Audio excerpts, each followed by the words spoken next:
السلام علیکم ورحمۃ اللہ وبرکاتہ۔ سامعین کرام، آپ دیکھ رہے ہیں امام مسلم میڈیا سینٹر زیر انتظام مرکز سارہ الحدیث بکھرواں۔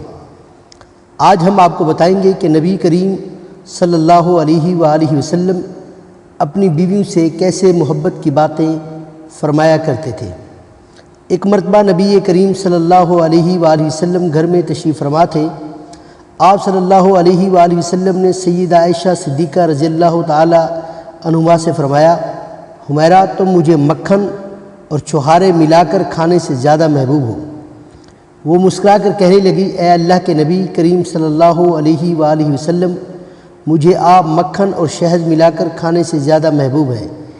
نبی کریم صلی اللہ علیہ وسلم نے مسکرا کر فرمایا، حمیرہ تیرا جواب میرے جواب سے زیادہ بہتر ہے۔ نبی کریم صلی اللہ علیہ وسلم کے دل میں جتنی خشیت الہی تھی اس کا تو ہم اندازہ ہی نہیں لگا سکتے، مگر آپ صلی اللہ علیہ وسلم کا اپنے اہل خانہ سے پیار اور محبت کا تعلق تھا۔ یہ چیز عین مطلوب ہے اور اللہ تعالیٰ بھی اس چیز کو پسند کرتا ہے۔ سیدہ عائشہ صدیقہ رضی اللہ تعالیٰ عنہا فرماتی ہیں کہ نبی کریم صلی اللہ علیہ وسلم جب بھی گھر تشریف لاتے تھے تو ہمیشہ مسکراتے ہوئے چہرے کے ساتھ تشریف لاتے تھے۔ اس حدیث پاک کے آئینہ میں ذرا ہم اپنے چہرے کو دیکھیں، کیا ہم بھی نبی کریم صلی اللہ علیہ وسلم کی سنت پر عمل کرتے ہیں کہ نہیں؟